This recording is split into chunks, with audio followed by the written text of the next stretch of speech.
काय सध्या काय चाललंय? सध्या चालू आहे इलेक्शनचं. 20 तारखेला मतदान आहे म्हटल्यावर ज्या त्या पक्षाची पळापळी चालू आहे. तर या तालुक्याचा आमदार कसा असला पाहिजे? ह्या तालुक्याचा आमदार जे 55 वर्षे स्वर्गीय गणपतराव देशमुख साहेब होते, त्यांच्या पावलावर पाहून आणि त्यांच्या विचारावर चालणारा आमदार या सांगोल तालुक्याला गरज आहे. आता गेले 5 वर्षात या सांगोल तालुक्यात आपण बघितलं, माननीय विद्यमान आमदार शाजीबापू पाटील यांचं कार्य जर बघितलं तरी खरंच आमदार साहेब गणपतराव देशमुखांची आठवण येते, वेळोवेळी व्हायला लागलेली आहे. अशी परिस्थिती या सांगोल तालुक्यात झालेली आहे सध्या. कामाच्या बाबतीत म्हणा, सगळ्याच काही एकच काम नाही असं. जतं ततं बघल ततं असं दिसलं का ततही गणपतराव देशमुखांची आठवण येते.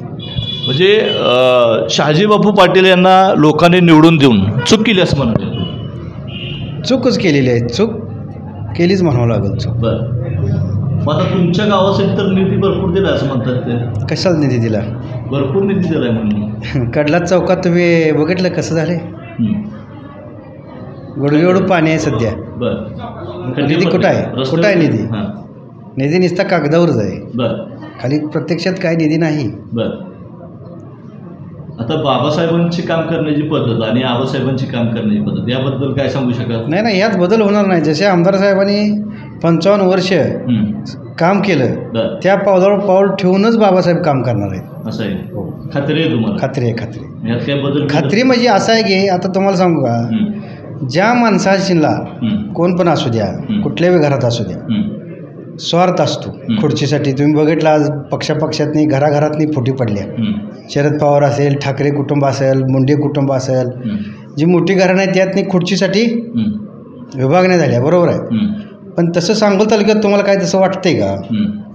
मध्ये थोड्या चर्चेला उदाहरण आलं, अनिकेत देशमुख, बाबासाहेब देशमुख थोडं झालं, पण त्यात काही नव्हतं. तर ते काही नव्हतं काय, फक्त जे मागचे कार्यकर्ते जे होते किंवा फोडून काहीतरी बोटं घालून म्हणजे ह्यांच्या घरात फूट पडायचं असं नियोजन यांचं होतं लोकांचं. सारख्या बातम्या वगैरे येत होत्या, पण ती सगळ्या चुकीच्या होत्या. आणि शेवटच्या क्षणी ज्या टायमाला तिकीट बाबासाहेब यांना जाहीर झाल्यानंतर मागच्या वेळेस अनिकेत देशमुखांचा थोडक्या मताने पराभव झाला.